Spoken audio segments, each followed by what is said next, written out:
పాఠముగా లూకా రాసిన సువార్త 1వ అధ్యాయము 39వ వచనం నుంచి 53వ వచనం వరకు చదువుతున్న దేవుని వాక్యం వినండి.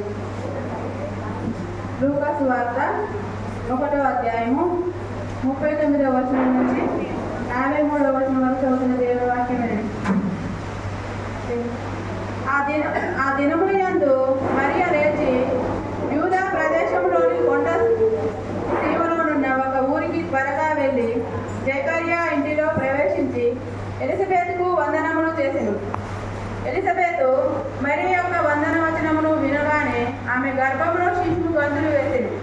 అంతటా ఎలిజబెతు పరిశుద్ధాత్మతో నిండుకొనినదై బిగ్గరగా ఇట్లనెను, స్త్రీలలో నీవు ఆశీర్వదించబడిన దానవు, నీ గర్భఫలము ఆశీర్వదింపబడును.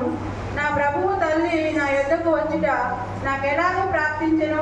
ఇదిగో నీ శుభవచనము నా చెవిన పడగానే నా గర్భంలోని శిశువు ఆనందముతో గంతులు వేసెను.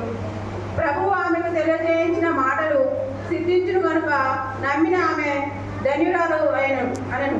అప్పుడు మరియ ఇట్లనెను, నా ప్రాణము ప్రభువును గనపరుచుచున్నది.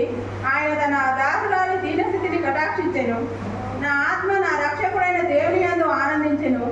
సర్వశక్తిమంతుడు నాకు గొప్ప కార్యములు చేసెను కనుక ఇది మొదలుకొని అన్ని తరముల వారును నన్ను ధన్యురాలని అందురు. ఆయన నామము పరిశుద్ధము. ఆయనకు భయపడు వారి మీద ఆయన కనికరము తరతరములకు ఉండును.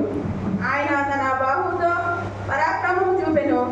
వారి హృదయంలో ఆలోచన విషయమై గర్విష్ఠులను చెదరగొట్టెను.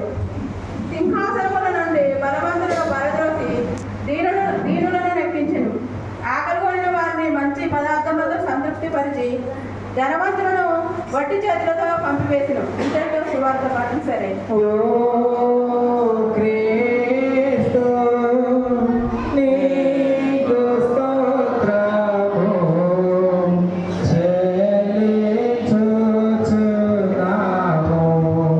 దయచేసి కూర్చున్నారు.